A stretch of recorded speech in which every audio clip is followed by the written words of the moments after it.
اسی حوالے سے کچھ اور مسائل ہیں۔ مسجد کا غسل خانہ موجود ہے تو مسجد میں ہی غسل کر لینا چاہیے۔ غسل کرنے کے لیے گھر نہیں جانا چاہیے یا دور نہیں جانا چاہیے۔ لیکن اگر آپ کی مسجد کے اندر اگر نہانے کا انتظام نہیں، غسل خانہ موجود نہیں، تو پھر آپ قریب ترین جگہ کا انتخاب کریں۔ جو جگہ آپ کے قریب ترین ہے اس جگہ کا انتخاب کریں، وہاں پر غسل کرنے کے لیے آپ جائیں۔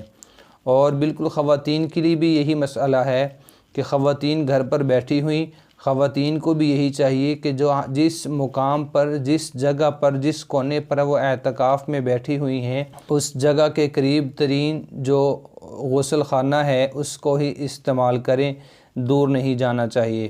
اور اسی طرح جو معتکف ہے، جو انسان، جو مرد اعتکاف میں بیٹھا ہوا، وہ صرف جسم کو ٹھنڈک پہنچانے کی نیت سے، جسم کو صرف ٹھنڈک پہنچانے کی نیت سے اعتکاف کو چھوڑ کر غسل خانے کی طرف نہیں جا سکتا۔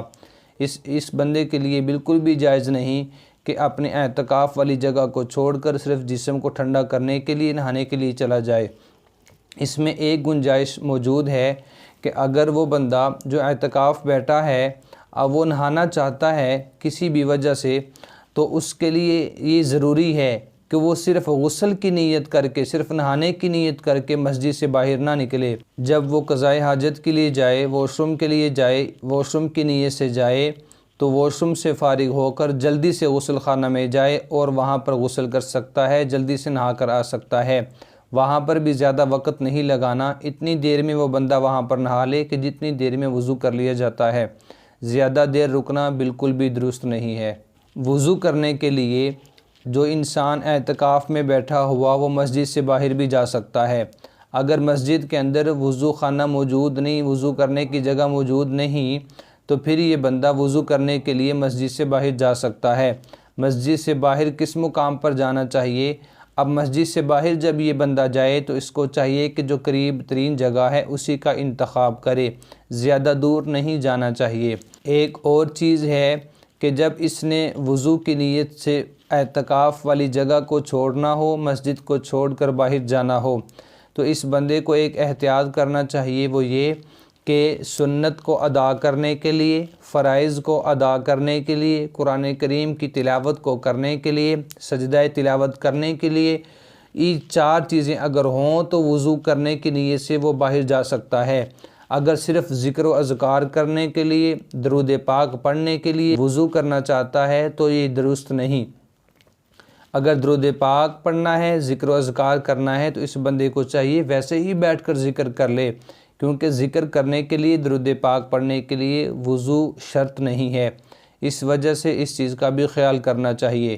اور بالکل اسی طرح ایک اور بات بھی ہے کہ پہلے سے اگر اس بندے کا وضو ہے، یہ ویسے ہی وضو تازہ کرنے جا رہا تو اس کو جانے کی ضرورت نہیں، بلکہ یہ اچھی بات بھی نہیں ہے، کیونکہ اس وقت یہ اعتکاف میں بیٹھا ہوا، اس کو چاہیے کہ اگر پہلے سے باوضو ہے تو اسی سے اپنی نمازوں کو ادا کرے، ذکر و اذکار کو ادا کرے، قرآن پاک کی تلاوت میں مشغول رہے۔ اور کھانے پینے کی جو چیزیں ہیں، یہ کھانے پینے کی چیزیں خود بھی لا سکتا ہے یا کسی اور سے بھی منگوا سکتا ہے۔ جو بندہ اعتکاف میں بیٹھا ہوا، اگر کوئی بندہ موجود نہیں اس کو پانی لا کر دینے والا، کوئی بندہ موجود نہیں جو کھانا اس کو لا کر دے، تو یہ بندہ خود بھی اپنی کھانے کی چیزیں لا سکتا ہے، خود بھی پانی لینے کے لیے جا سکتا ہے، لیکن مسجد سے باہر جا کر زیادہ وقت نہیں گزارنا چاہیے۔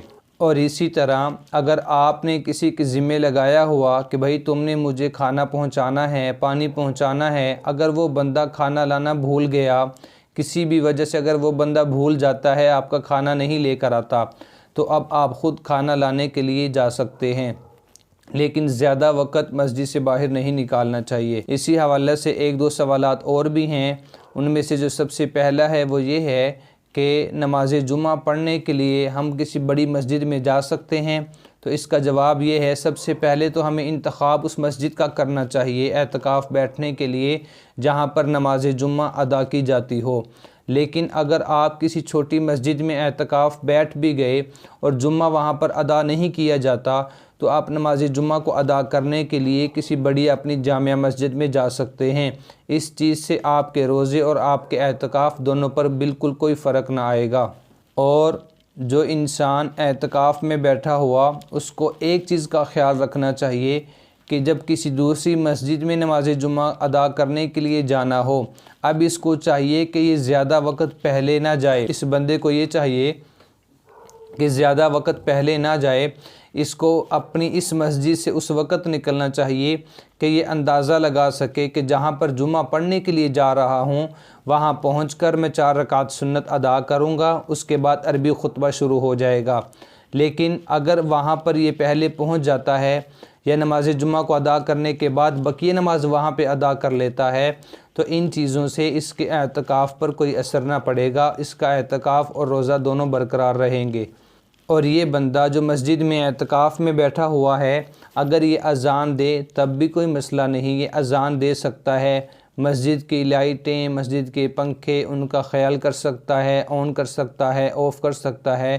بالکل اسی طرح جنریٹر اگر مسجد میں یا مدرسے میں موجود ہے جہاں پر یہ اعتکاف میں بیٹھا ہوا، کوئی اور بندہ چلانے کے لیے موجود نہیں، تو یہ بندہ وہاں پر جنریٹر کو بھی چلا سکتا ہے۔ ان چیزوں سے اعتکاف پر کوئی اثر نہیں پڑتا، اور اعتکاف میں بیٹھنے والا یہ بندہ مسجد کے اندر اپنی جگہ کو تبدیل بھی کر سکتا ہے۔ اور بالکل اعتکاف میں بیٹھنے والا بندہ اسے اس چیز کا بھی خیال کرنا چاہیے کہ مسجد کے اندر بیٹھ کر اخبارات کا مطالعہ نہیں کرنا چاہیے، اور موبائل سوشل میڈیا کا استعمال نہیں کرنا چاہیے، سوشل میڈیا سے دور رہنا چاہیے، لیکن موبائل فون کرنے کی غرض سے استعمال کرے تو کر سکتا ہے، اس میں کوئی حرج نہیں۔ یہ تھا ہمارا آج کا سبق نمبر 16 جو کہ مکمل ہوا۔ سبق نمبر 17 انشاءاللہ کل سے شروع کیا جائے گا۔ وآخر دعوانا ان الحمد للہ رب العالمین۔